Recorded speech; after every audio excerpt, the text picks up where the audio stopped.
दोस्तों stock market में efficiently invest करने के लिए सबसे जरूरी किन चीजों को जानना है दोस्तों? क्या मुझे कंपनीज के नाम पता होने चाहिए कहां पे मुझे इन्वेस्ट करना है? कि मुझे लार्ज कैप स्मॉल कैप इन चीजों को जानना है? कि मुझे इंडस्ट्री पता होनी चाहिए कि भी कौन से उद्योग आने वाले समय में ग्रो करेंगे और उन उद्योग इंडस्ट्री में कौन सी बढ़िया कंपनीज है, राइट? कंपनीज इंडस्ट्रीज की मार्केट कैपिटलाइजेशन दोस्तों मेरे हिसाब से सबसे ज्यादा जरूरी है। Large cap small cap mid cap से भी ज्यादा जरूरी, कंपनीज के नाम से भी ज्यादा जरूरी इंडस्ट्री को जानना। एक बार आपको यह पता चला कि कौन सी इंडस्ट्री के लिए भारत में ट्रिगर्स है ग्रोथ के, किस इंडस्ट्री को क्या नाम से जानते हैं, फिर उस इंडस्ट्री में से दोस्तों अच्छी कंपनी तो दोस्तों आप ढूंढ सकोगे, राइट? तो दोस्तों आज का सेशन है इंडस्ट्री को स्पेसिफिकली जानने के लिए। रेडी हो दोस्तों? अगर चैनल सब्सक्राइब नहीं किया है चैनल सब्सक्राइब कर दीजिएगा ताकि ऐसे अपडेट मिस ना हो जाए। So friends, today we are going to do classification of listed Indian industries, जहां पे हम भारत में अलग अलग सेक्टर्स को किस प्रकार से विभाजित किया जाता है दोस्तों ये समझेंगे। So friends, let us understand the classification of listed Indian industries into several main sectors, each further divided into industries and sub-industries. दोस्तों इन चीजों को समझेंगे तो इन्वेस्टमेंट में ये बहुत काम लग सकते हैं। दोस्तों कंपनीज को अलग अलग इंडस्ट्री में क्लासिफाई किया जाता है, इंडस्ट्रीज के ग्रुप्स के बेस पे, जहां पे देखा जाता है कि सिमिलर प्रोडक्शन प्रोसेस की कंपनीज एक ही साथ हो या सिमिलर प्रोडक्ट्स हो या ऐसी कंपनीज जिनके nature of the business similar हो। तो इसे बेहतर वे में समझने के लिए इसे 4 लेवल इंडस्ट्री क्लासिफिकेशन में विभाजित किया गया है। सबसे पहले होते हैं 12 मैक्रो इकोनॉमिक सेक्टर्स, जैसे कॉमोडिटी एक मैक्रो इकोनॉमिक सेक्टर हुआ, कंज्यूमर डिस्क्रिशनरी सेक्टर एक मैक्रो इकोनॉमिक सेक्टर हुआ, एनर्जी एक मैक्रो इकोनॉमिक सेक्टर हुआ। इसी प्रकार से 12 अलग अलग इकोनॉमिक सेक्टर है जिनको अभी हम एक एक करके देखेंगे, पर हर एक मैक्रो इकोनॉमिक सेक्टर के नीचे इन्हें और बेहतर ढंग से समझने के लिए दोस्तों 22 सेक्टर्स बनाए गए हैं। ये 22 सेक्टर और निश मार्केट को दोस्तों कवर करते हैं। जैसे मैंने आपको कमोडिटी बताया तो केमिकल भी कमोडिटी एक का एक पार्ट है, तो केमिकल इंडस्ट्री की कंपनियां सब कमोडिटी में आएगी। कंस्ट्रक्शन मटेरियल्स की कंपनी हुई, मेटल एंड माइनिंग की कंपनी हुई। तो इस प्रकार से दोस्तों अलग अलग 22 सेक्टर्स को दोस्तों इन 12 इकोनॉमिक सेक्टर्स के ही अंदर विभाजित किया गया है, ताकि ये 22 सेक्टर अगर जाने तो हम और करीब पहुंच सकते हैं हमारी कंपनियों।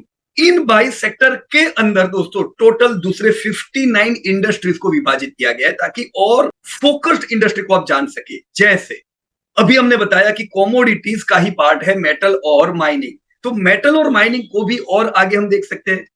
फेरस मेटल हुआ वो एक पार्ट हुआ, नॉन फेरस मेटल हुआ वो एक अलग पार्ट हुआ, diversified metal, minerals and mining, right? तो ऐसे हर एक सेक्टर में दूसरी इंडस्ट्रीज होती है। तो ये हो सकता है कि मानो कोई ट्रिगर आया है वो एक सेक्टर के लिए लागू करता है, पर वो सेक्टर की सारी इंडस्ट्री को उसका लाभ नहीं होगा। तो हमें ये देखना है कि भी अगर हमें इंडिविजुअली इंडस्ट्रीज पता होगी तो हम कभी भी कोई ट्रिगर आता है, जैसे अभी बजट आएगा तो बजट में मान लो कोई चीज पेश की, उस समय खाली मैक्रो इकोनॉमिक सेक्टर पता होंगे तो वो कुछ हद तक काम लगेगा, पर प्रॉपर काम कब लगेगा? जब हमें सेक्टर पता हो, जब हमें इंडस्ट्रीज पता हो। और इन्हीं 59 इंडस्ट्री में दोस्तों कुल टोटल डायरेक्ट निश मार्केट की 197 बेसिक इंडस्ट्री कवर होती। तो बेसिक इंडस्ट्री आपको बहुत ज्यादा काम लगेगी। जैसे मैंने अभी देखा कि कंज्यूमर डिस्क्रिशनरी नाम का एक मैक्रो इकोनॉमिक सेक्टर है, उसमें एक सेक्टर कंज्यूमर ड्यूरेबल हो सकता है, एक सेक्टर कंज्यूमर इलेक्ट्रॉनिक्स हो सकता है, ऑटोमोबाइल भी एक सेक्टर हुआ तो ऑटो कंपोनेंट्स भी एक सेक्टर हुए। तो जब मैं बेसिक इंडस्ट्री देखता हूं तो वहां पे डायरेक्ट बिजनेस समझ में आता है। जैसे साइकिल बनाने वाली कोई कंपनी हुई तो बेसिक इंडस्ट्री हुई, वो मेरे लिए हाई क्लैरिटी दे सकती है कि कोई फायदा साइकिल के लिए हुआ, टू व्हीलर की अलग सेगमेंट हुई, ये एक बेसिक इंडस्ट्री हुई। पैसेंजर कार एक बेसिक इंडस्ट्री हुआ, जैसे फर्नीचर होम फर्निशिंग में सिरामिक एक बेसिक इंडस्ट्री हुई, राइट? तो ये 4 पार्ट है, macro economic sector, sector, industry और बेसिक इंडस्ट्री। अगर हम ईगल्स आई व्यू से देखते हैं तो मैक्रो इकोनॉमिक सेक्टर को समझ लिया तो अच्छी बात है, पर जब हम निवेश करते हैं ऐसे समय पे बेसिक इंडस्ट्री भी पता रहे तो वो हमें बहुत ज्यादा दोस्तों काम कर सकते। जैसे कंज्यूमर इलेक्ट्रॉनिक में कई प्रोडक्ट हुई, टीवी हुआ, फ्रिज हुआ, एसी हुआ। अब टीवी फ्रिज ये सब पेनिट्रेटेड है, एसी पेनिट्रेटेड नहीं है, तो एसी आपको लगता है ज्यादा ग्रोथ देगा, तो वो बेसिक इंडस्ट्री पे आपका फोकस हुआ, ये हम कह सकते हैं, राइट फ्रेंड्स? तो चलिए हम लोग समझने का प्रयास करते हैं ये 12 मैक्रो इकोनॉमिक सेक्टर और उसमें सेक्टर्स कौन से है, राइट? सबसे पहले मैं यहां पे लेता हूं जैसे कॉमोडिटीज नाम का जो मैक्रो इकोनॉमिक सेक्टर है। अब उसमें फर्दर कमोडिटी में दोस्तों फर्दर केमिकल एंड पेट्रोकेमिकल नाम की इंडस्ट्री है।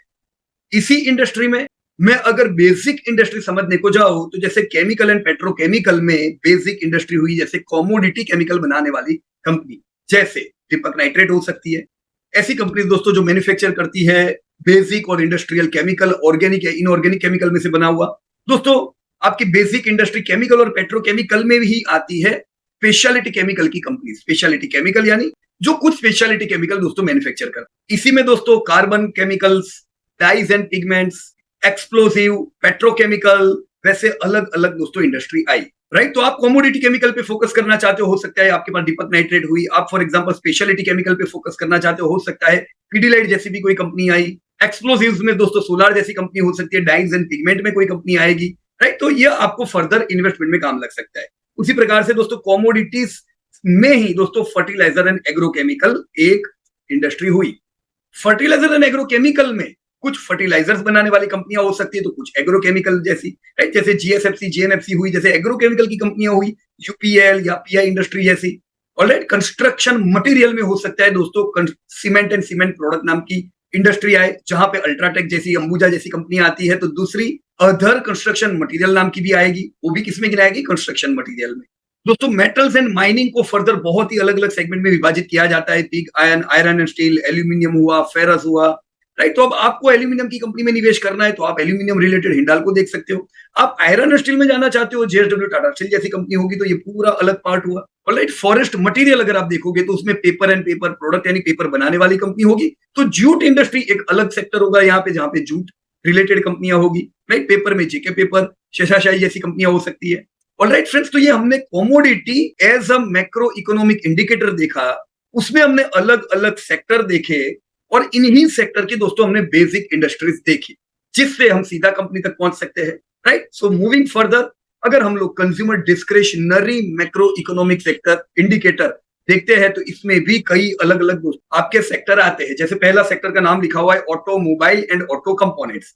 ये एक सेक्टर हुआ जिसमें फर्दर अगर मैं बेसिक इंडस्ट्री पे जाऊं, मुझे कुछ ऑटोमोबाइल की कंपनीज मिलेगी जो पैसेंजर कार बनाती है, टू व्हीलर बनाती है या थ्री व्हीलर बनाते हैं। इसमें पिछले साल से दोस्तों ऑटो डीलर भी लिस्टेड है, राइट। दो कंपनियां ऑटो डीलर भी लिस्टेड हो चुकी है, तो वो भी इसी में आएगी। ऑटो कंपोनेंट्स की कंपनी आएगी जो प्रॉपर ऑटो कंपोनेंट्स बनाते हैं या टायर और रबर प्रोड्यूस करते हैं। फर्दर कंज्यूमर ड्यूरेबल तो दोस्तों बहुत ही वाइड सेक्टर है। इसी में दोस्तों आपकी कंज्यूमर इलेक्ट्रॉनिक्स की प्रोडक्ट सारी आ जाती है, राइट। टीवी, फ्रिज, एसी वगैरह वगैरह। इसी कंज्यूमर ड्यूरेबल में दोस्तों सिरामिक की कंपनी आ गई, कजारिया सेरा जैसी। इसी कंज्यूमर ड्यूरेबल में जेम्स ज्वेलरी आ गया, आपकी टाइटन वाली कंपनी। दोस्तों टीटी के प्रेस्टीज जैसी हाउस होल्ड एप्लियंसेस भी इसी में आएगी। हाउसवेयर की कंपनी आएगी तो लेदर की कंपनीज आएगी, जिसमें फुटवेयर भी हुआ। पेंट को आप किसमें लोगे दोस्तों? वो भी कंज्यूमर ड्यूरेबल का एक पार्ट है, राइट। फर्दर टेक्सटाइल्स की कंपनी आती है, ये भी कंज्यूमर डिस्क्रिशनरी है दोस्तों। तो जब भी आप सुनो डिस्क्रिशनरी स्पेंडिंग बढ़ेगी, जैसे इंडियन की इनकम बढ़ेगी, तो इसको भी भूलने का नहीं, ये ध्यान में रखने का। ये सारी चीजें कंज्यूमर डिस्क्रिशनरी ही है। टेक्सटाइल में क्या आएगा दोस्तों? टेक्सटाइल में गारमेंट्स एंड एपरल की कंपनीज आएगी, तो गारमेंट्स एंड एपरल भी बहुत ही इंपॉर्टेंट पार्ट है। पेज, मान्यवर जैसी कंपनी इसमें आ सकती है। साथ में अदर टेक्सटाइल प्रोडक्ट भी टेक्सटाइल का ही पार्ट है, जो गारमेंट नहीं बनाते पर उसके रिलेटेड, जैसे वेलस्पन हुआ। दोस्तों मीडिया की कंपनी भी कंज्यूमर डिस्क्रिशनरी का पार्ट है, मीडिया एंटरटेनमेंट पब्लिकेशन का, राइट। तो उसमें डिजिटल मीडिया आ गया, जिसमें आपकी एफएल जैसी कंपनी आ सकती है, या प्रिंट मीडिया आ सकती है, जिसमें आपकी संदेश, डीबी कॉप जैसी कंपनी आई। एंटरटेनमेंट की कंपनी इसी में आती है, मीडिया एंटरटेनमेंट पब्लिकेशन में, जैसे फिल्म प्रोडक्शन हुआ या ब्रॉडकास्टिंग चैनल की कंपनी हुई, सन टीवी, जी टीवी जैसी। ऑलराइट, रियल्टी सेक्टर भी कंज्यूमर डिस्क्रिशनरी का दोस्तों पार्ट है। रियल्टी सेक्टर में दोस्तों क्या क्या आएगा? दोस्तों रेसिडेंशियल या कॉमर्शियल प्रॉपर्टीज बनाने वाली कंपनी आएगी, गोदरेज प्रॉपर्टी, ओबेरो रियल्टी, लोटा जैसी। रियल एस्टेट रिलेटेड सर्विस की कंपनी आएगी। फिर आता है कंज्यूमर सर्विसेज। दोस्तों ये भी बड़ा इंपॉर्टेंट पार्ट है आपके कंज्यूमर डिस्क्रिशनरी का, क्योंकि लेजियर भी कंज्यूमर सर्विसेज में आता है। लेजियर में क्या क्या ऐड होगा दोस्तों? होटल्स और रिसोर्ट की तरह ऐड होगी, जिसमें इंडियन होटल आती है, रिसोर्ट्स, महिंद्रा हॉलीडेज आते हैं, ये सब कंज्यूमर सर्विसेज में आएगा। इसी लेजियर सर्विसेज में आपकी सारी रेस्टोरेंट्स की चेन आ जाएगी, जुबिलेंट फूड जैसी। लेजियर की बात करें तो हम अम्यूजमेंट पार्क नहीं भूल सकते, आपके वंडरला जैसी। वेलनेस की कंपनीज में तो टूर ट्रैवल रिलेटेड सर्विसेज भी कंज्यूमर सर्विसेज में, जिसमें आपकी आईआरसीटीसी भी आ गई। दोस्तों डाइवर्सिफाइड रिटेल की कंपनीज भी कंज्यूमर सर्विस का पार्ट है, डीमार्ट हुई, ट्रेंट हुई, राइट। ई लर्निंग की कंपनीज इसमें आएगी। इंटरनेट कैटलॉग वाली कंपनीज आपकी कंज्यूमर सर्विसेज में आएगी, राइट, जिसमें नौकरी.com जैसी कंपनियां हो गई, राइट। तो हम कंज्यूमर सर्विस में वैसे इन्हें गिनेंगे रिटेलिंग में, right? Internet catalogue retail, diversified retail, ये सब रिटेल का दोस्तों एक पार्ट हुए। तो कंज्यूमर डिस्क्रिशनरी की जब भी बात हो दोस्तों, समझ जाने का कि हम किन इंडस्ट्रीज की दोस्तों बातें कर रहे हैं। फर्दर मूविंग दोस्तों, एनर्जी एक मैक्रो इकोनॉमिक इंडस्ट्री हुई जिसमें oil, gas and consumable fuels के सेगमेंट आते हैं दोस्तों। तो जब आप गैस ट्रांसमिशन की कंपनियों की बात करो या तो फिर सीएनजी, एलपीजी की कंपनियों की बातें करो, तो वो एनर्जी का ही पार्ट है। जैसे गेल हुई, पेट्रोनेट एलएनजी हुई, राइट, महानगर गैस हुई दोस्तों। ऑयल एक्सप्लोरेशन की कंपनी ओएनजीज, ऐसी भी दोस्तों यही oil, gas and consumable fuel यानी कि एनर्जी के सेगमेंट में हुई दोस्तों। रिलायंस जैसी रिफाइनरी की कंपनी भी एनर्जी का पार्ट है, तो लुब्रिकेंट की कंपनी कैस्ट्रोल भी एनर्जी का पार्ट हुई। चलो कोल को हम किसमें गिनेंगे दोस्तों? कोल इंडिया जो कंपनी है, कोल भी एनर्जी का पार्ट हुआ, राइट। तो मुझे उम्मीद है आप धीमे धीमे समझते जा रहे हो कि मैक्रो इकोनॉमिक इंडिकेटर क्या हुए, इंडस्ट्री क्या हुई और मूल बेसिक इंडस्ट्री क्या हुई, राइट। इसी प्रकार से दोस्तों फास्ट मूविंग कंज्यूमर गुड जिसे एफएमसीजी कहते हैं, ये भी एक मैक्रो इकोनॉमिक इंडिकेटर हुआ, जिसमें फर्दर अगर हम देखें agriculture, food and other products नाम का सेगमेंट आया। यही agriculture, food and other product में आपकी एडिबल ऑयल की कंपनीज आती है, पतंजलि या अदानी विलमार जैसी। तो इसी में दोस्तों टी कॉफी की कंपनीज आती है, टाटा कंज्यूमर जैसी। शुगर की जितनी कंपनियां हैं वो भी इसी में आएगी, बलरामपुर चीनी जैसी, राइट। फिर है दोस्तों बेवरेजेस भी एफएमसीजी का पार्ट है। बेवरेजेस में क्या क्या हुआ? आप अगर दोस्तों अल्कोहल बेवरेजेस देखो तो इसमें यूनाइटेड स्पिरिट जैसी कंपनियां हुई। अगर आप नॉन अल्कोहल बेवरेजेस जैसी वीबीएल कंपनी देखो तो वो भी बेवरेजेस का पार्ट हुई। सिगरेट टोबैको प्रोडक्ट्स में दोस्तों सिगरेट रिलेटेड प्रोडक्ट बनाने वाली कंपनी हुई, जिसमें आईटीसी जैसी कंपनी है जिनको मेन बिजनेस सिगरेट से आता है। दोस्तों फूड प्रोडक्ट में एनिमल फीड जैसी बेसिक इंडस्ट्री है, तो साथ में डेयरी प्रोडक्ट उमंग डेयरी जैसी भी डेयरी प्रोडक्ट हुई। दोस्तों इसी फूड में एक बड़ा सेगमेंट आता है पैकेज्ड फूड वाला, जिसमें बिस्किट की ब्रिटानिया आई, तो मैगी कंपनी बनाने वाली नेस्ले भी इसी में आई। एफएमसीजी में ही पर्सनल प्रोडक्ट है, तो जिसमें पर्सनल केयर बनाने वाली कंपनीज भी है, तो हाउस होल्ड प्रोडक्ट बनाने वाली भी कंपनियां, राइट। तो इसमें आपकी एचयूएल भी आ गई, तो डाबर भी आ गई। स्टेशनरी की कंपनियां भी दोस्तों हाउस होल्ड प्रोडक्ट में आएगी। और एक सेगमेंट आएगा, मैं भूल गया यहाँ लिखना, that is diversified FMCG, right. जैसे एचयूएल एक डाइवर्सिफाइड एफएमसीजी की कंपनी है, आईटीसी ही टोबैको हटा दे तो एक डाइवर्सिफाइड एफएमसीजी की company, right friends. Further financial service नाम का एक दोस्तों बड़ा सेगमेंट है, जहां पे एफआईआई हो, म्यूचुअल फंड हो, इनका सबसे बड़ा दोस्तों इन्वेस्टमेंट है। फाइनेंशियल सर्विस में एक हम फाइनेंस इंडस्ट्री देखेंगे। फाइनेंस में क्या आता है? फाइनेंशियल इंस्टीट्यूशंस हुई, इरडा जैसी, आईएफसीआई जैसी, आईआरएफसी जैसी। हाउसिंग फाइनेंस की कंपनीज भी इसी में आएगी, एलआईसी हाउसिंग फाइनेंस जैसी। नॉन बैंकिंग फाइनेंशियल कंपनीज किधर आएगी? वो भी फाइनेंस का पार्ट है, right. Bajaj finance, Muthoot finance जैसी। दोस्तों होल्डिंग कंपनीज भी फाइनेंस का पार्ट है, टाटा इन्वेस्टमेंट जैसी। माइक्रो फाइनेंस की कंपनीज हुई, फाइनेंस का पार्ट जो माइक्रो फाइनेंसिंग में है दोस्तों जब बैंक्स की बात करते हैं तो पब्लिक सेक्टर बैंक एसबीआई जैसी हुई, प्राइवेट सेक्टर बैंक जैसी एचडीएफसी हुई, स्मॉल फाइनेंस बैंक जैसी एयू बैंक जैसी हुई। तो कैपिटल मार्केट में ही रेटिंग की भी कंपनीज आती है, जिसमें आपकी केयर जैसी, क्रिसिल जैसी कंपनीज आ गई। इंश्योरेंस की कंपनीज होगी तो लाइफ इंश्योरेंस की कंपनीज आएगी, एलआईसी, एचडीएफसी लाइफ जैसी। जनरल इंश्योरेंस भी इंश्योरेंस में आएगा, आईसीआईसीआई लोम्बार्ड जैसा। दोस्तों इंश्योरेंस का डिस्ट्रीब्यूशन करने वाली कंपनीज, पॉलिसी बाजार जैसी भी इंश्योरेंस सेगमेंट में होगी। फिनटेक दोस्तों, fintech provides services like banking, distribution, broking with the help of technology. तो ऐसी कंपनी आपकी फिनटेक में आ सकती है। कैपिटल मार्केट में मैं एक चीज बताना भूल गया, जो स्टॉक ब्रोकिंग के डायरेक्ट जो कंपनियां हैं, जैसे मोतीलाल ओसवाल हुए, जियोचीत हुई, ये सब कंपनियां दोस्तों प्रॉपर कैपिटल मार्केट की। तो जब फाइनेंशियल सर्विस आप मैक्रो इंडिकेटर नाम पढ़ो, उसके साथ आपके दिमाग में ये अलग अलग इंडस्ट्री भी आनी चाहिए, और इन्हीं इंडस्ट्री में बेसिक इंडस्ट्री के भी नाम ध्यान रहे, ताकि आप रिलेट कर सको कि कोई इंडस्ट्री बढ़ रही है तो उससे ये बेसिक इंडस्ट्री को दोस्तों फायदा हो। दोस्तों तो फाइनेंशियल सर्विस देखा जो इंडिया का बहुत बड़ा रोल प्ले करता है, राइट। उस ऐसे ही दोस्तों हेल्थ केयर बेसिक इंडस्ट्री आती है। जब हम दोस्तों हेल्थ केयर की बात करते हैं तो उसमें फार्मास्यूटिकल्स एंड बायोटेक्नोलॉजी एक इंडस्ट्री है। इसी फार्मास्यूटिकल इंडस्ट्री में दोस्तों दवाइयां बनाने वाली कंपनी आ गई, जैसे सन फार्मा, डॉक्टर रेड्डी, एपीआई की कंपनीज आ गई, जैसे डिविज लैब हो गई, बायोटेक्नोलॉजी की कंपनी आ गई।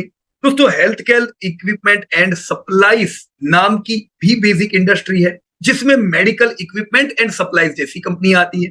हेल्थ केयर सर्विसेज मतलब हेल्थ केयर रिलेटेड सर्विसेज दे रही है, राइट। तो इसमें दोस्तों लेबोरेटरी का पूरा सेगमेंट आएगा, जिसमें डॉक्टर लालपत जैसी कंपनी होगी। इसी में हॉस्पिटल भी आ जाएंगे, क्योंकि वो भी सेवा दे रहे हैं, सर्विसेज दे रहे हैं। तो अपोलो हॉस्पिटल हुई, मैक्स हुई, ये सब आपकी हेल्थ केयर सर्विसेज में आएगी। ऑलराइट फ्रेंड्स, आगे बढ़े तो इंडस्ट्रियल एक दोस्तों सेगमेंट है। इसी इंडस्ट्रियल का एक पार्ट है कंस्ट्रक्शन। दोस्तों कंस्ट्रक्शन को हम देखें तो सिविल कंस्ट्रक्शन की कंपनीज इसमें आती है, जिसमें लार्सन एंड टोब्रो जैसी बड़ी कंपनी आ गई। ठीक वैसे आप आगे बढ़ो तो कैपिटल गुड तो दोस्तों बहुत बड़ा सेगमेंट है। अगर आप एरोस्पेस एंड डिफेंस देखो तो वो कैपिटल गुड का एक पार्ट है। मतलब जब एरोस्पेस एंड डिफेंस की बात होती है तो समझो this is capital good. Aerospace and defence में एचएएल, बीएल जैसी कंपनी आती है जो डायरेक्ट निश मार्केट रखती है। ऑलराइट, अभी हमने ऑटोमोबाइल की बात की थी, तो वो कंपनीज जो ट्रैक्टर्स बनाती है वो ट्रैक्टर के मैन्युफैक्चर कैपिटल गुड के पार्ट हुए। टू व्हीलर मैन्युफैक्चर और पैसेंजर व्हीकल, कंस्ट्रक्शन व्हीकल के मैन्युफैक्चर भी आपके कैपिटल गुड के पार्ट है। इलेक्ट्रिकल इक्विपमेंट बनाने वाली कंपनी भी कैपिटल गुड का ही दोस्तों एक पार्ट है। तो रेल वैगन्स बनाने वाली कंपनी कैपिटल गुड का पार्ट है। जीआरएससी जैसी शिप बिल्डिंग कंपनी हो या इंडस्ट्रियल प्रोडक्ट बनाने वाली कंपनी हो, ये भी कैपिटल गुड का पार्ट हुए। ऑलराइट, अब अगर केबल लेंगे जैसे हेवल्स हुई, जिनका 100% केबल का बिजनेस नहीं है, वो डाइवर्सिफाइड कंपनी है। पर पॉलीकैब प्योर केबल की कंपनी हुई, yes this is industrial, this is capital goods. Casting and forging, packaging, plastic products बनाने वाली कंपनी जिसमें आपकी सुप्रीम आती है, एस्ट्रल आती है, they are the part of capital goods. Even दोस्तों आप एल्यूमिनियम ले लो, हिंडाल्को जैसी कंपनी, part of capital good. Iron and steel manufacture करने वाला कैपिटल गुड, जेएसडब्ल्यू हो या टाटा स्टील। पंप्स बनाने वाली कंपनी हो, शक्ति पंप जैसी, yes they comes in this segment capital goods. Right, industrial product आ गया, यही इंडस्ट्रियल का पार्ट दोस्तों। हम अगर तो इससे हम समझे कि एक बहुत बड़ा सेगमेंट हुआ दोस्तों। अगर आप इंफॉर्मेशन टेक्नोलॉजी देखते हो, अभी हमने जो सेगमेंट देखा वो सेकेंडरी इंडस्ट्री का एक पार्ट हुआ, यानी वो कोई ना कोई रॉ मटेरियल्स में से प्रोडक्ट लेते हैं और कुछ उत्पादन देते हैं। दोस्तों इंफॉर्मेशन टेक्नोलॉजी टर्शियरी इंडस्ट्री का एक पार्ट है जो हाई ग्रोथ देता है। दोस्तों इंफॉर्मेशन टेक्नोलॉजी में सॉफ्टवेयर, सर्विसेज और हार्डवेयर, ये अलग अलग इंडस्ट्री हुई। हम सॉफ्टवेयर में देखें तो कंप्यूटर सॉफ्टवेयर बनाने वाली कंपनी टीसीएस, एचसीएल, विप्रो जैसी कंपनी हुई। आईटी सर्विसेज में आईटी एनेबल्ड सर्विसेज वाली जैसे एलटीटीएस, टाटा टेक्नोलॉजी जैसी कंपनी दोस्तों सर्विसेज में आएगी। तो ठीक उसी प्रकार से दोस्तों आईटी हार्डवेयर की कंपनियों का भी एक अलग सेगमेंट है। राइट फ्रेंड्स, जो कंप्यूटर हार्डवेयर मैन्युफैक्चर करते होंगे। मूविंग फर्दर, अगर मैं सर्विस सेक्टर देखूं दोस्तों तो सर्विसेज में बहुत सी चीजें आती। इंजीनियरिंग सर्विस, इसमें ड्रेजिंग रिलेटेड कंपनी आई। दोस्तों ट्रांसपोर्ट सर्विसेज एक काम का और बड़ा सेगमेंट है जिसपे ध्यान रखना चाहिए। ट्रांसपोर्ट सर्विसेज में क्या है दोस्तों, आपकी एयरलाइन ट्रांसपोर्ट सर्विसेज का ही एक पार्ट है। तो एयरलाइन गिनो तो इंडिगो, स्पाइसजेट ट्रांसपोर्ट सर्विसेज का एक पार्ट हुए। रेलवे ट्रांसपोर्ट हो, रेल रोड ट्रांसपोर्ट हो, सब ट्रांसपोर्ट सर्विस। रेलवे ट्रांसपोर्ट में आप आईआरसीटीसी भी दोस्तों गिन सकते हो। Right, shipping, transport related services, this all are part of transport service. Right, अब जब हम ट्रांसपोर्ट इंफ्रा की बात करते हैं तो इसमें इंफ्रास्ट्रक्चर की कंपनी आई ट्रांसपोर्ट रिलेटेड, जैसे हमने एयरलाइन को ट्रांसपोर्ट सर्विसेज में गिना। पर जो एयरपोर्ट्स है उनकी कंपनियां ट्रांसपोर्ट इंफ्रा में आएगी। अगर आप शिपिंग गिनते हो ट्रांसपोर्ट सर्विसेज में, जिसमें शिपिंग कॉर्पोरेशन आती है। पर जब आप पोर्ट देखते हो तो पोर्ट अदानी पोर्ट, पोर्ट किसमें आता है दोस्तों, वो ट्रांसपोर्टेशन इंफ्रास्ट्रक्चर का एक पार्ट है। आप रोड एसेट्स की कंपनी गिनो, टोल्स की कंपनी गिनो, they are the part of transport infra. ऐसे ही कॉमर्शियल सर्विसेज में बीपीओ, केपीओ जैसी भी कंपनी आती है। दोस्तों पब्लिक सर्विसेज भी एक काम का सेगमेंट है, क्योंकि अर्बन लोकल बॉडीज हो या डेवलपमेंट अथॉरिटीज हो, ये सब पब्लिक सर्विसेज में आते हैं। राइट, तो ये हुआ पूरा दोस्तों आपका service segment. Then comes telecommunication. Yes दोस्तों, ये भी एक माइक्रो इकोनॉमिक इंडिकेटर है। टेलीकॉम में हम दो पार्ट में विभाजित कर सकते हैं, एक है सर्विस और एक इक्विपमेंट एंड एसेसरीज।